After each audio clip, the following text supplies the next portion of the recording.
اب دو مسئلے میں یہاں حل کر دوں. جو لوگ کہتے ہیں حضور کو علم غیب نہیں تھا اور جو کہتے ہیں تھا، بدقسمتی سے دونوں نے ڈیفینیشن علیحدہ کر لی. جو ڈیفینیشن نفی کرنے والوں نے کی ہے اس کی وجہ سے، اس کے اعتبار سے واقعتاً نہیں تھا. انہوں نے ڈیفینیشن یہ کی ہے، تعریف یہ کی ہے، وہ علم جو خود حاصل ہو جائے. اللہ کا عطا کردہ علم جو ہے وہ کہتے ہیں وہ غیب نہیں ہے. تو وہ بھی مانتے ہیں کہ ہر علم جو حضور کو حاصل ہے وہ اللہ کا عطا کردہ.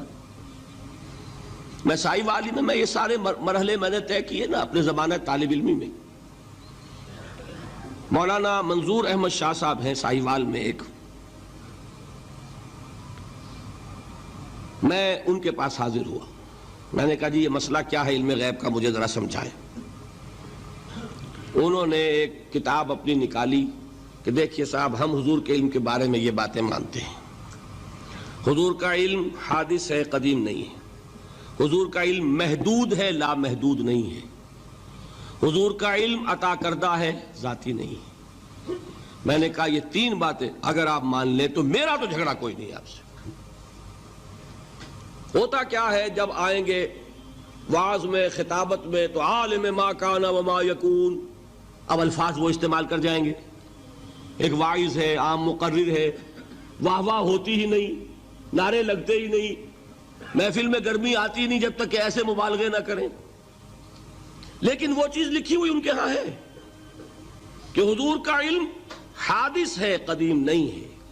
حضور کا علم محدود ہے، لا محدود نہیں ہے. حضور کا علم عطائی ہے، ذاتی نہیں ہے. ان تینوں چیزوں کے بعد کوئی بڑے سے بڑا وہابی اور بڑے سے بڑا اہل حدیث بھی انکار نہیں کرتا. باقی یہ بات جان لیجئے کہ غیب اور حضور یا شہادہ یہ در حقیقت عام انسانوں کے اعتبار سے الفاظ استعمال ہوئے ہیں. جب قرآن میں کہا جاتا عالم الغیب والشہادہ، اللہ غیب اور جو ظاہر ہے یا موجود ہے سب کا جاننے والا ہے، تو مجھے بتائیے اللہ کے لیے کوئی غیب ہے؟ اللہ کے لیے کوئی شے غیب ہے؟ تو کیوں کہا جا رہا ہے عالم الغیب والشہادہ؟ وہ ہمارے اعتبار سے کہا جا رہا ہے. جو تمہارے لیے غیب ہے اللہ اس کو بھی جانتا ہے، اور جو تمہارے سامنے اللہ اسے بھی جانتا ہے. اللہ کے لیے تو کل شہادہ ہے.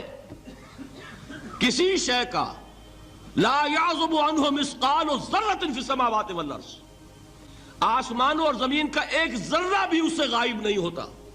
غیب کا وجود کیا اللہ کے لیے؟ تو یہ الفاظ مستعمل ہیں ریلیٹو ہمارے اعتبار سے، اور ہمارے اعتبار سے جو شے غیب ہے اس میں سے ایک حصہ اللہ دیتا ہے نبی کو، تبھی تو نبی بنا. فرشتے کو دیکھا، فرشتہ ہمارے لیے غیب ہے. جنت دکھائی کہ نہیں دکھائی، ہمارے لیے غیب ہے کہ نہیں ہے.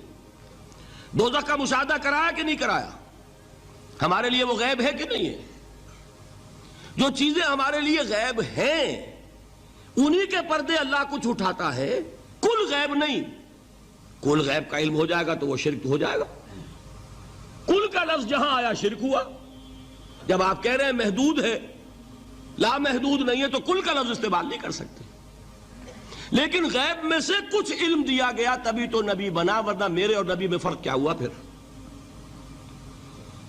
البتہ یہ کہ وہ غیب کا علم ہو یا حاضر کا علم ہو، سائنٹیفک نالج ہو یا وحی کا علم ہو، کوئی بھی علم ہو، آیت الکرسی کے الفاظ نوٹ کیجئے، یعلم ما فی السماوات وما فی الارض، وہ جانتا ہے. ولا یحیطون بشیء من علمہ الا بما شاء، مخلوق میں سے کوئی بھی اس کے علم میں سے احاطہ نہیں کر سکتا مگر جتنا وہ چاہے. اب یہ بات علیحدہ ہے کہ ہم کون ہے طے کرنے والے کہ ناپیں بیٹھ کر کہ اللہ نے ابراہیم کو کتنا علم دیا. ہم ناپ سکتے ہیں؟ عیسیٰ کو کتنا دیا ہم جان سکتے ہیں؟ تو ابراہیم کا، موسیٰ کا، عیسیٰ کا نہیں ناپ سکتے تو محمد الرسول اللہ کا کہاں ناپیں گے؟ یہ پاگل پن ہے، یہ ہے جو غلطی ہوتی ہے. ہم کون ہے طے کرنے والے؟ اللہ نے اپنے نبی کو دیا جو دیا، بات ختم. کل نہیں کہیں گے، کل کہا شرک ہو جائے گا. ذاتی کہا شرک ہو جائے گا. عطائی ہے، جو دیا اللہ نے دیا، اور کل نہیں دیا، جتنا چاہا دیا. ہے حادث، قدیم نہیں. تینوں چیزوں مان لیجئے تو شرک کا کوئی شائبہ نہیں ہوگا. باقی جہاں ایک طرف قرآن میں وہ آیات ہیں کہ اللہ کے غیب کو کوئی نہیں جانتا، ٹھیک، وہاں یہ بھی ہے کہ لا یظہر غیبہ، لا یظہر علی غیبہ الا من ارتضی بالرسول، وہ اپنے غیب پر قابو نہیں دیتا مگر اپنے رسول میں سے جس کو چاہے. یہ دونوں آیتیں قرآن کی ہے کہ نہیں؟ اسی لیے در حقیقت جو غیب کی نفی کرتے ہیں حضور سے، وہ کہتے ہیں کہ از خود معلوم ہونے والی شے غیب ہے. ہم کہتے ہیں از خود تو کوئی بھی شے کسی کو معلوم نہیں، ہمیں حاضر کا علم بھی اللہ ہی دیتا ہے تو ہوتا ہے، غیب کا تو بہت دور کی بات ہے. یہ مسئلے بڑے سیدھے ہیں، خام خواہ ہم نے پیچیدہ بنایا ہوا ہے. خدا کے لیے ان مسئلوں کو سلجھائیے اور جوڑیے، کاٹنے کی بجائے جوڑنے کی فکر کیجیے کہ بھائی یہ اپنی اپنی جگہ پر علیحدہ علیحدہ تم نے تعریفیں کر رکھی ہیں اس لیے جھگڑ رہے ہو، ورنہ دونوں باتیں صحیح ہیں. رب رب کر دے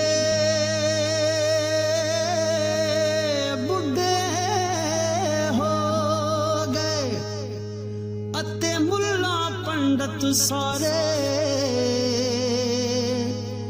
رب دا کھوج کھرا نہ لبا اتے نہ کیتے بئی نظارے.